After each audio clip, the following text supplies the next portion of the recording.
Merci Clémence de m'aider à la compréhension informatique. Merci pour cette invitation et de se retrouver comme ça, tous réunis avec des copains et des connaissances récentes ou anciennes. C'est toujours un plaisir. Tu m'as posé la question option chirurgicale raisonnée dans la chirurgie du myope fort. Je ne suis pas un grand spécialiste de la chirurgie réfractive. Alors, vous comprendrez que je m'attaquerai plutôt à traiter le segment postérieur dans ces indications qui sont souvent débattues, incertaines, et vous le verrez, le message, c'est qu'il faut être très prudent quand on pose l'indication chirurgicale chez un myope fort. La définition, c'est une longueur axiale supérieure à 26 mm, et on voit que dans les populations, même françaises, européennes et surtout asiatiques, la prévalence de la myopie forte est en augmentation un peu partout dans le monde. Cette myopie forte a la particularité d'être évolutive et de s'associer à un panel de descriptions sémiologiques comme la choroïdose myopique, ces amincissements de l'épithélium pigmentaire qui s'éclaircit, des plages d'atrophie myopique, on les voit apparaître, elles sont extrafovéales et puis elles vont confluer et atteindre la région centrale, et ces fameux staphylomes dont il existe une dizaine de stades dans la classification de Curtins, avec ces anomalies, ces ectasies sclérales, avec des amincissements à la fois scléraux, choroïdiens et rétiniens, qui peuvent faire le lit de complications associées. On est donc dans des yeux qui ont des potentiels d'aggravation en lien avec, surtout avec l'âge. Cette étude est assez remarquable parce qu'elle a analysé un peu moins de 1000 patients myopes sur une période de plus de 10 ans, et qui a montré que pratiquement la moitié des patients vont avoir une aggravation. L'état n'est pas fixé d'emblée. Quand ils ont moins de 40 ans, eh bien, ce sont des aggravations de type rupture de la membrane de bouche qui vont apparaître avec leur cortège de néovascularisation choroïdienne secondaire. Et à partir de 40 ans, on est moins sur une forme néovasculaire, mais plus sur une accélération des déformations staphylomateuses et une extension des plages d'atrophie. Il faut bien sûr, quand on parle de maculopathie myopique forte, s'intéresser toujours à la périphérie, parce que là, c'est là où est le piège. Vous avez des rétines périphériques qui sont fragiles, avec des adhérences vitréo-rétiniennes sur des palissades extrêmement fortes, un risque de déchirure spontanée ou post-opératoire, souvent des déhiscences postérieures. Les bases du vitré sont extrêmement larges, et quand vous avez à traiter une macula sur un patient qui a des lésions périphériques, il faut bien évidemment les traiter au préalable et même s'interroger sur l'indication opératoire. Donc ce sont des yeux extrêmement fragiles. La sclère est fragile, on a parlé des ectasies, on a des scléromalacies. Les sutures sclérales sont nécessaires lorsque vous opérez en vitrectomie, très souvent parce que vous avez des fuites. Qui dit fuite dit hypotonie, qui dit hypotonie dit saignement choroïdien, et vous avez des décollements choroïdiens même péropératoires si vous ne gérez pas consciencieusement la tension oculaire péropératoire. Donc hématome choroïdien, c'est pas si rare chez le myope. Sans parler des neuropathies optiques chez ces myopes, ils ont des... On ne va pas dire que tous les myopes forts sont glaucomateux, mais enfin en tout cas une tension supérieure à 15, elle est suspecte. Vous allez mettre du gaz, vous allez pouvoir déclencher, déstabiliser une neuropathie sous-jacente. Les papilles sont difficilement examinables, il peut y avoir des tilt syndromes, des disversions papillaires, et la papille est un élément également à surveiller, à prendre en compte quand vous posez une indication. On a parlé de la rétine chirurgicale. Et quand un myope fort commence à avoir une baisse d'acuité visuelle d'origine maculaire, ben, les étiologies, elles sont là. En haut sont les étiologies chirurgicales, potentiellement chirurgicales, et en bas des pathologies qui sont plus du domaine du traitement médical, avec des néovaisseaux, secondaires ou non aux ruptures de bouche. Les atrophies, on en a parlé. Les maculas bombées, les tilt syndromes sont des pathologies qui peuvent expliquer une baisse visuelle et qui ne sont pas chirurgicales. Des amincissements choroïdiens évolutifs maculaires, on appelle ça les baisses d'acuité visuelle inexpliquées chez le myope, semblerait-il liées à un amincissement de l'épaisseur choroïdienne centrale. Et revenons à notre sujet, quelles sont les pathologies potentiellement chirurgicales? Voici des membranes ou des tractions. Le foveosquis, on va le voir en image, il peut être évolutif, se compliquer d'un décollement séreux et voire même d'un trou maculaire avec décollement maculaire. Des trous maculaires, des trous lamellaires, et puis bien évidemment des décollements de rétine d'origine périphérique qui vont aller s'étendre vers la région centrale. Ces pathologies sont rarement isolées, elles sont souvent intriquées, et il est parfois très difficile d'imputer la baisse d'acuité visuelle à une sémiologie anatomique. Et ce qui rend en fait la discussion intéressante, c'est opérer, avec l'expérience on y arrive, mais c'est opérer le bon malade pour ne pas avoir d'ennui après. Et donc il faut être extrêmement prudent sur les indications. Le trou maculaire du myope fort, sachez que le myope fort, dans 6% des cas, il a un trou maculaire et personne ne le sait, ni même le patient. Il est découvert systématique. Oh, mon patient a un trou maculaire, merci de donner ton avis, c'est urgent. Le malade ne se plaint de rien. Vous le faites lire sans correction à 4 cm, il voit P2, il n'est pas déformé, il n'a pas de scotome. On ne touche pas un trou maculaire du myope fort asymptomatique. Si vous avez la preuve d'une baisse d'acuité visuelle documentée, on peut en discuter. Ces trous maculaires peuvent s'associer à une déformation lamellaire, vous voyez ces encoches lamellaires, et un fovéoschisis, vous voyez le fovéoschisis dans la rétine externe. C'est peut-être un peu plus chirurgical, si encore vous avez la preuve documentée d'une baisse récente de l'acuité visuelle, et il faut vraiment poser la question du P2. Et bien évidemment, lorsque le trou maculaire se complique d'un décommand de rétine, c'est la particularité du myope fort. Le trou maculaire du sujet idiopathique ne fera pas de décommand de rétine maculaire. Lorsque vous avez un patient qui a un scotome central qui s'élargit et qui progresse avec une amputation vers le haut du champ visuel témoignant d'une sédimentation inférieure du décommand de rétine, c'est une origine maculaire et celui-ci ne se discute pas, il est chirurgical.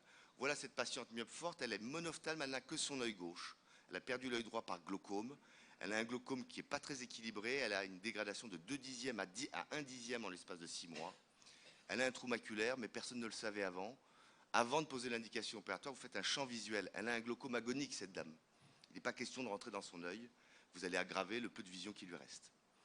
Le rétinoschisis, ce sont des clivages des cellules rétiniennes, le plus souvent dans la plexiforme externe. C'est assez fréquent et vous opérerez, vous poserez l'indication opératoire si vous avez réellement le sentiment que c'est ça qui est uniquement ça, qui est la responsable de la baisse d'acuité visuelle.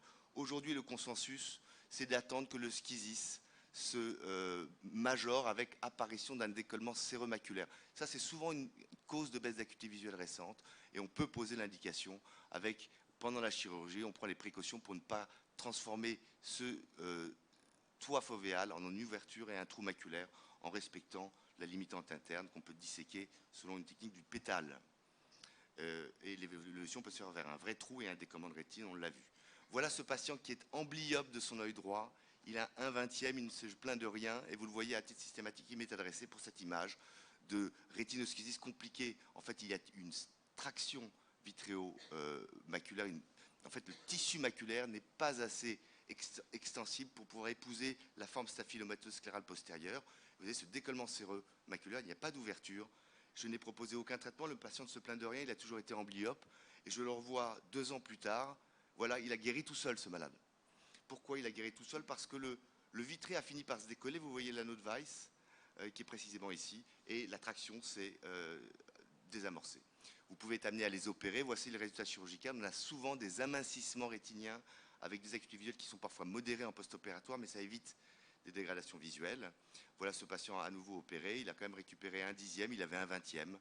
On les opère avec ou sans tamponnement par gaz. Il faut peler tout ce qui est appelé à la surface de la rétine. Les membranes épérétiniennes, ce cas typique, si le malade est symptomatique, on peut penser que raisonnablement la membrane sera opérée. Lorsque vous avez ces trous lamellaires qui s'associent à un fovéoschisis, vous voyez une comorbidité sur ces patients myopes. Cette traction était symptomatique, on l'opère, on obtient des résultats anatomiques qui sont assez séduisants. Ça, c'est une photo de David qui montre l'intrication des pathologies entre une hyaloïde épaissie, où est la membrane épérétinienne, il y a un schisis, il y a une forme lamellaire de dissection centrale. Et quand vous avez en plus de ça un néovaisseau sous-jacent, que ce soit associé à un schisis interne ou à un trou lamellaire chez un myope fort, quid de la pathologie? Il faut être très prudent, poser l'indication. Voilà un cas opéré de décommand de rétine chez un myope fort qui atteint le pôle postérieur, mais la particularité de ce patient, c'est que il n'y avait pas de trou maculaire préalablement. Or, il s'agit là d'un micro-trou rétinien paravasculaire postérieur. C'est pas rare, c'est une des formes de décommand de rétine, non pas d'origine périphérique, mais d'origine plus postérieure. La hyaloïde postérieure étant tellement adhérente aux structures vasculaires, en particulier le long des arcades vasculaires, que vous pouvez obtenir un trou maculaire, un trou paramaculaire à l'origine d'un décollement de rétine. Je vous montre une vidéo pour vous illustrer voilà. Je ne sais pas comment activer la vidéo. Pardon, j'appuie dessus. J'ai 2 vidéos et j'ai terminé. Et voilà. Ah, c'est super moderne. Vas-y. C'est génial. Voilà ce patient, le décollement de rétine. Donc la vitrectomie, on l'a fait. Quand on fait la vitrectomie chez le myope fort, eh bien on s'attend à trouver une cavité qui nous paraît optiquement vide quasiment. Il n'y a pas de vitré. En fait, la hyaloïde postérieure est toujours adhérente. C'est l'OCT péropératoire qui peut être la meilleure indication péropératoire qui permettra de visualiser, de localiser précisément, vous voyez en haut, l'ouverture. Il n'y a qu'une ouverture. Pourquoi c'est important de localiser? Parce qu'ensuite, par ce trou, on pourrait peut-être il faudra le traiter par une photocoagulation, certes. Il faudra, parfois, il nous servira d'aspirer le liquide sous-rétinien avec une bague flush, mais au préalable, il faut aller disséquer non seulement la hyaloïde, mais toutes les proliférations, en particulier voilà. Je n'arrive pas, mais ouais, je vais avancer. Voilà, c'est bon. Voilà. Et à la fin. À la fin, voilà. Et une fois, encore, on met du perfluorocarbone liquide encore. Voilà. Et au sous perfluorocarbone, on voit bien le trou qui est la rétine réappliquée, ce qui nous permet de localiser et de préciser la localisation de la photocoagulation. Dernière vidéo que je dois à mon ami, comment s'appelle-t-il, Vincent Gualino. Vincent Gualino qui nous a illustré ici l'utilisation de la triamcinolone, qui est un colorant qu'on utilise chez le myope fort de manière quasi systématique. C'est le seul colorant qui permet de voir correctement la hyaloïde postérieure et qui permet de disséquer. Vous voyez, les dissections sont parfois lentes. Voilà, la hyaloïde postérieure. En avant, vous avez un vitréoschisis. Et il reste toute la partie postérieure de la hyaloïde qui est adhérente à la rétine. Et vous voyez clairement ici qu'elle peut se faire à la pince. On est parfois obligé d'utiliser des instruments qui sont plus longs. Nos pinces, elles sont de 32 mm de longueur maximum. Mais si vous avez des pôles postérieurs extrêmement longs, vous avez des pinces à 38 ou 39 mm pour accéder. Et voyez ce patient, j'avance. Voilà. Je voulais vous montrer. Il y avait une déchirure paravasculaire. J'arrive pas à avancer. Un take-home message. La première option chirurgicale dans la chirurgie du pôle postérieur du myope fort, c'est l'abstention. Il faut se poser la question, qu'est-ce qu'on va gagner à l'opérer? Parce qu'il y a quand même des risques plus importants. Si elle est indiquée, il faut que ce soit documenté, que la symptomatologie soit corrélée à l'aspect, au tableau anatomoclinique. Et il faut savoir adapter son geste chirurgical, connaître les astuces pour améliorer la visualisation, les colorants, l'OCT, avoir une instrumentation adaptée et surtout sécurisation maximum du geste, en particulier suture des sclérotomies, contrôle des pressions intraoculaires péropératoires. Voilà, je vous remercie.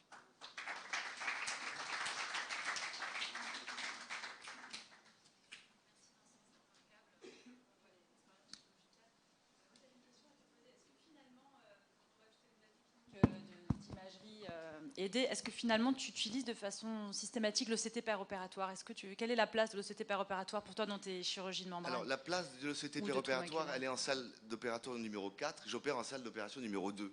D'accord. Alors j'y ai pas toujours accès. C'est ça. Mais quand j'ai un malade, et c'est, on va dire, 4 malades par an, le myope fort, quand j'ai une localisation clairement c'était très utile. J'ai pu le localiser. J'avais localisé en préopératoire. Je fais un OCT, je sais où est mon trou, je fais des repères vasculaires. Si je ne le retrouve pas pendant l'intervention, parce qu'on ne le voit pas, l'épithélium pigmentaire est parfois blanc, vous avez vu en dessous, vous n'avez pas les contrastes lumineux, l'OCT est important. Et la place, c'est la chirurgie du myope fort, un rétinoschisis.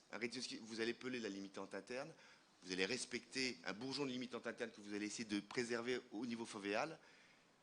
On veut s'assurer qu'on n'a pas créé un trou lamellaire ou un trou maculaire péropératoire. C'est assez utile, ça peut même modifier le geste. On va mettre un tamponnement par gaz s'il y a un trou maculaire qui s'est créé. On peut être amené à créer... Notre geste peut créer une complication. Donc la visualisation des modifications de structure chez le myope fort, c'est intéressant. Et finalement, tu paies la limitante interne pour tous tes trous maculaires du myope fort, en sachant la difficulté du pelage chez les patients myope forts, avec le fait qu'il y a, le staphylum, on a une longueur axiale augmentée, il te faut des instruments longs. Est-ce que tu paies de façon systématique? Systématique, la limitante interne. Et je vais vous dire, pour tous les trous maculaires, même chez les métropes, je paie la limitante interne. Mais tu arrives à avoir des micro-trous qui ne se fermaient pas de 150 microns. Où j'ai pas pelé, le trou s'est pas fermé, je suis intervenu. Je pèle les trous, quand il y a un trou maculaire à opérer, je pèle la limitante interne. Et on en reparlera peut-être ce soir, il y a un sujet là-dessus. Et je mets un tamponnement assez durable.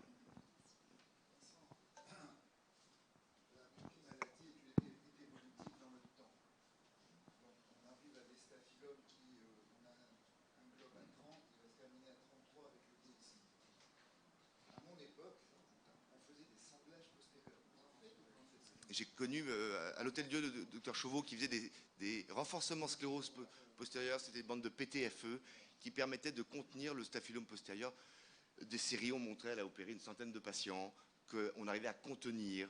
Alors, il ne s'agit pas d'aller indenter. Hein. En revanche, ce qui va pêcher, ça ne prévient pas l'extension de l'atrophie. Et l'atrophie va atteindre finalement à un moment donné. Donc, prévenir l'extension sclérale ectasique, ça se fait par renforcement scléral. On n'en pose plus parce qu'il y a quand même des complications. Il peut y avoir des diplopies, on peut avoir des phénomènes de sanglage et des ischémies des artères ciliaires postérieures qui sont prises dans le sanglage. On en pose plus que le bénéfice par rapport au risque. D'accord. Et pas suffisant. Bon, ben voilà. Très intéressant. On continuera cet après-midi sur les innovations thérapeutiques sur la chirurgie du trou maculaire. Merci Vincent. On va continuer notre